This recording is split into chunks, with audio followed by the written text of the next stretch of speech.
Howdy IP exchanges, it's your host Sandro here, and if you look behind me, you might recognize some of these devices, you might even be wearing one. We're here today at Ambiq, where they have made some of these possible. We're going to be looking at some AI software development toolkits and AI models, so let's get into it. So I'm Dr. Adam Page, I'm the head of AI at Ambiq. I got 3 demos set up today, and I can kind of walk you through what they do, a little bit background about what Ambiq's about, what we're going for, and what kind of sets us different from our competition. What would you say is the core of what you do here at Ambiq? Yeah, I mean, the core that underlines everything that we do is our SPOT technology. So that stands for sub-threshold power optimized technology. So it's kind of a platform. It's basically, we run our silicon sub-threshold. So that maybe you've seen that before, analog devices kind of do that same thing, but we do this at mass scale, and that's really difficult to do. And what that ultimately means is we get to run our voltages much lower, and that translates to much lower power for our customers. And this is like order of magnitude better than what competition does. So we were founded in 2010 on the SPOT platform. We started with real-time clocks, and then we started our foray into microcontrollers. So Cortex-M4, Cortex-M55, and then we're going to getting now into like bigger kind of silicon that also has like NPUs. We're really not like a microcontroller anymore. It's a system on chip. We have GPUs, DSPs, NPUs. It's a really kind of heterogeneous system that we have. And underpinning all of this is our sub-threshold technology. So that sub-threshold technology allows you to make these very low power devices. Absolutely. Yeah. So you'll see a lot of different devices you see. We're usually one of those, either as the main processor or as a sensor hub. That basically allows them to use our silicon as much as possible. And that gives them all day battery, right? Weeks of battery, whatever the application is, smart rings, hearables, wearables, even smart glasses is another area that we're getting into. What part of the system do you fit into in, let's say, edge AI, for example? Right. So it used to be we were more like a sensor hub, but we're actually becoming more of the central processing unit for a lot of these different devices. So we're going to be doing everything externally. We have I2C, we have I2S, we can do digital mics, analog microphones. We support USB. We also have different wireless communication protocols that we support. Our most latest ones are going to support Thread and Matter. So we're really transitioning from like a sensor hub, like coprocessor, to actually being the main processor for a lot of these wearable devices. Okay, so we have here some demos that you've kindly set up for us. Absolutely, Could you yeah. walk us through a little bit about what we're looking at and what kind of technology that allows you to show us these demos? Yeah, so all of these demos today are showing our Apollo 510. That's Cortex-M55 based. It also has the vector extension engine. That's also what we're using to accelerate some of the AI workloads. So obviously the core thing is the SPOT technology, but in addition to that, it's the software to optimally use that, right? So a lot of our customers today say, hey, we want to deploy models onto your silicon. We want to do that efficiently. It used to be they'd use like TensorFlow for microcontrollers, some other open source service, but we've actually made our own ahead of time runtime called Healy AOT. We also have Healy RT. These are 2 runtimes that basically you bring your model and it optimally deploys it onto our silicon. So it's going to take advantage of the MCU, it's going to take advantage of the MVE. And so these are kind of showing not only can you run like a model, but some of these cases running like 3 models or 4 models at the same time, which is quite interesting. So with this first one, this is kind of towards remote patient monitoring. So it's kind of, the models were built using our heart kit. So something to help get customers accelerated is we have these AI development kits. It's software based. So you can kind of think like a model zoo, except it's just not like a static list of models. We actually give it like a playground. You can bring your own model, you can bring your own data set, you can bring your own task.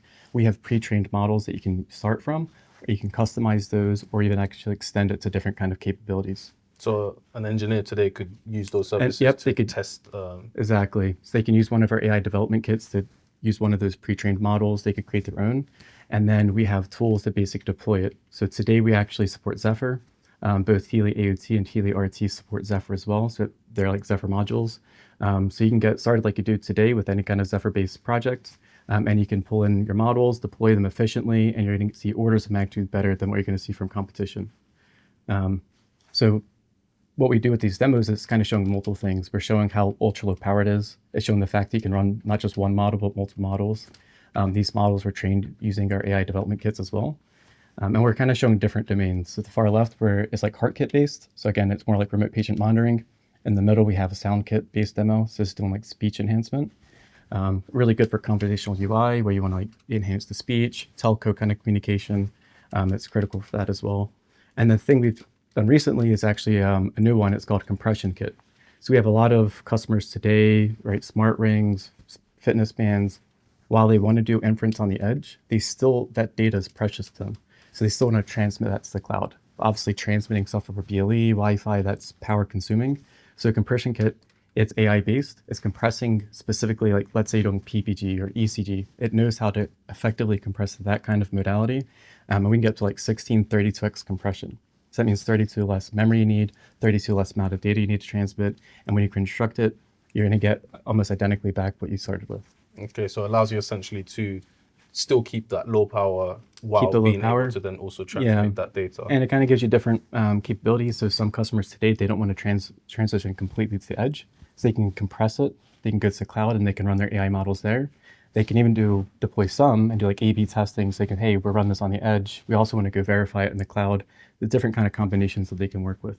Ultimately, it's saving the power, amount of external memory that they're going to need on their device. Okay, so let's have a more in-depth look at some of these demos now. So what exactly are we looking at with each? Yeah, I'll start on the very far left. So it's a bit busy what's going on here, but really what we're showing is we're streaming ECG as well as PPG signals. And right now we're running 3 different AI models. So you imagine an ECG signal as you're wearing it, it's going to be highly noisy. So the first thing that we do is denoise the signal. And that's what we're kind of showing here with the model and the efficiency that it's gaining. The next thing you want to do is segmentation, right? If you're looking for heart attacks, you're looking for AFib, you're going to want to know where like the P, the QRS, and T wave is. So we actually do segmentation, which you can kind of see here. It's identifying all the different parts to it. And the last thing that we're showing is arrhythmia classifier. So this is doing AFib, atrial flutter, bradycardia, tachycardia. It can detect those different kinds of arrhythmia events. All of this is running on the device. So 3 models running. We're showing the amount of CPU usage. So even though the 3 models are running, it's only taking about 25% of the CPU. The core itself, the M55, could last up to like 3 weeks with battery on 2 coin cell batteries, which is impressive. And then we kind of show different kind of variabilities. We kind of show what the heart rate is, the heart rate variability. We're showing how well it's denoising it. This is also something we partnered with Osram EMS. So this is their click module. One of the nice things about all of these demos is we've kind of gone with a micro E click module form factor, which means you can use all those different sensors, bring them in, snap them on, and start evaluating it. Fantastic. And then this is your neural network voice enhancing. Yeah, so this is speech enhancement. And we have a few different models that we provide. Most of these today are open source, and we're also looking to have ones that are even more capable in the future. And what we're showing here is, I can run through these, I'll kind of cycle through, but if I click, let me see, baby crying. It's always a favorite. So I can pick like baby crying, and what we're seeing is both the original signal as well as the cleaned up signal, right? So if we look at the spectrogram, there's all this high frequency noise. After we clean it, you can see it gets rid of that. We can actually play it. Regard for decency and decorum. It probably was conscious that Mrs. Rachel was sitting at her window. And then if we do the cleaned up Regard version. for decency and decorum. It probably was conscious that Mrs. Rachel was sitting at her window. So that's like one model that we have. And in fact, we have like all these different kinds of model variants. So this is a small model we have today running on it. And the thing that I like to show here is, I brought up Hela AOT before. So I compared this to TensorFlow microcontrollers, the open source alternative. And not only does AOT make it more efficient, it actually makes the throughput almost 4x greater. The memory efficiency has like 1.5 times less memory than TensorFlow microcontrollers, and energy efficiency is over 4 times better than TensorFlow microcontrollers. So it's not just the silicon, it's the silicon adjacent tools that really make the difference. Yeah, so that compounds the Exactly. benefit you have from using that. It's like a multiplier on top of it, right? So we get to optimally map it, which memory it's going to be stored in, if we should be using MVE, which intrinsics to call out. There's a bunch of different kernels. So doing this ahead of time, we know exactly which ones to pick, where TensorFlow, it does it at runtime. So it needs to know at runtime which kernel, way more overhead for that, way more memory that's needed. So this will allow you to have, like, for example, a sensor that would just transmit now this cleaned audio to wherever you need to use that further down the chain. Okay, so that's fantastic. Very amazing how it cut that the baby crying. Yeah. I wish I can have that in real life. Right, absolutely. But now let's look at the compression, the newest addition. Yeah, so this is an interesting one. For a lot of customers that we see, they're very much wanting to do like AI on the edge, but they still find that data highly valuable to them. And you can imagine if you're doing like 3 channels of PPG, ECG signals, IMU data, that's a lot of data that you want to transmit back to the cloud, right? So even though you're doing local inference, they still want to transmit it. So this is basically doing its AI-based compression. It's kind of based off the same thing you see from Google Meta when they did audio-based, neural-based, like a neural-based codec for audio. But we're now applying it specifically to like more physiological signals or wearable kind of signals, so like ECG, PPG, IMU data. And right now, today it's lossy, but we're getting up to like 1632x kind of compression. So somebody can come in, they can kind of pick and choose what the right compression level they want, what the trade-off is. But the great thing here is, if I go down to like 16x, and I can ramp up the noise on the signal as well.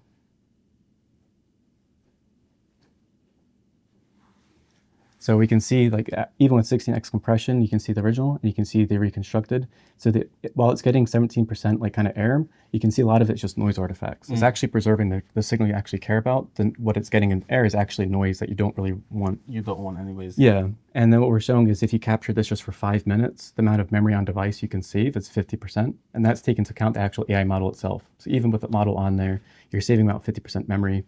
The bandwidth saved if your transmits over BLE is roughly 95%. So that's a massive reduction in transmit. So usually these devices, they want to sleep, they wake up, they capture some data, and they want to transmit, go back to sleep. This allows them to transmit way less, ultimately saving them power. Okay, fantastic. Yeah. So this will be very useful. And that's quite nice actually how the waveform is almost identical minus the noise. Yeah. Okay. And so customers, they can try these demos out. For a lot of them, we have like a live version where they can click, they can connect to it, and they can stream new ECG signals, PPG signals. They can upload their own files and try it out. Okay, so you mentioned earlier the AI development playground or zoo. So what other means of evaluating Ambiq's technology do you have available for engineers that want to maybe use your services? Yeah, so today you can kind of try out any one of these demos. We're making them public so anybody can go and try them out, see how they work. We also have a profiling tool, part of NeuralSpot, called Auto-Deploy. And the great thing with that is you can grab one of our evaluation boards, plug it into your computer, and use Auto-Deploy. You can pass it a model, and it's going to evaluate it. It's going to give you per layer breakdown. It's going to see how much power it's consuming, the PMU counters, everything you'd want to know as an engineer. Okay, so with Spot, you've not only created a framework to have this extremely low power silicon, Right. but you've also then provided the means to fully utilize that low power. Because it's nice to have the framework to use that low power, but if it's not optimized, you end up losing a lot of that. Exactly, and that's what we're going to find, that like the open source tools were fine, but they left a lot on the table. So we want to kind of say, hey, we got the silicon, let's have the silicon adjacent tools to go with that, right? In the cloud, you're kind of spoiled with the amount of luxuries and runtimes you have. In the edge, it's still a bit growing. So we want to give our customers the best kind of experience and to maximally use all of that Spot capabilities. So what else do you have coming out at Ambiq? Yeah, I would say the one thing I'm most excited about is our new Atomic series. So today we have Apollo 510, the Apollo 5 series, which is great. It has the MV acceleration, but we're seeing for more like computer vision tasks, conversational UI, you're going to need more like ASR kind of models. So Atomic is going to be our next generation kind of silicon, and that's going to incorporate an NPO. So it has the Ethos U85. It also is going to have a variant with a Hi-Fi 5. But on top of that, we're also going to have in-package memory, up to 256 megabytes of memory.